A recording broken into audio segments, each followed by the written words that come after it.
বাগমামার তারায় বাইক ফেলে দৌড় দিলেন দুই ব্যক্তি। সুন্দরবন লাগোয়া কুলতলির মধ্যে গুড়গুড়িয়া এলাকার এই ঘটনা। বাঘের তারায় বাইক ফেলে দৌড় কুলতলির মৌপিট কোস্টাল থানার মধ্য গুড়গুড়িয়ায়।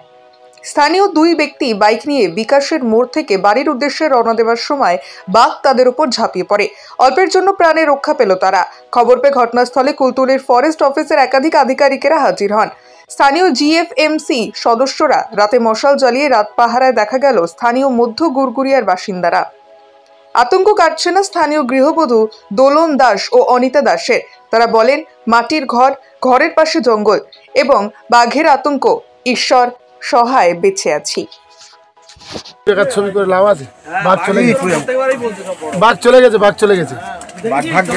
হ্যাঁ, পা দাগ দেখে চলে গেছে। কি নাম আপনার? অনিতা দাস। বাড়ির পাশে তো বাঘ এসছে। হ্যাঁ, কতটা আতঙ্কে আছে? আতঙ্কে তো আছি, ভয় তো লাগবে, জাতিভীতি, বার হলেও ভয়, থাকলেও কি করে ঘরে কবাট ফবাট খারাপ, বাড়িতে বেটা ছেলে নেই, ভয় তো আছে আমাদের। কখন শুনলেন বাঘ এসছে? বাঘ এসে 7টার দিকে শুনেছি, কি 7:30। দুজন লোক বাইক নিয়ে যাচ্ছে, ওদেরই সামনে পড়েছে আর কি। ওরা লাফ করে পড়ে গেছে বাঘ, ওরাই চিৎকার করে পড়ে যাচ্ছে, বাঘ পার হয়েছে। বাঘ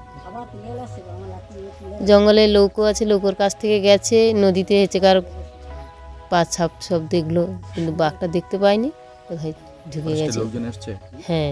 কি বলছে ফরেস্টের লোক? বাঘ আছে? আগে বলছিল তো আছে, তারপরে এখন কি জানা যায়নি, দেখতে পাইনি বাঘ। কি নাম আপনার? অনিতা দাস।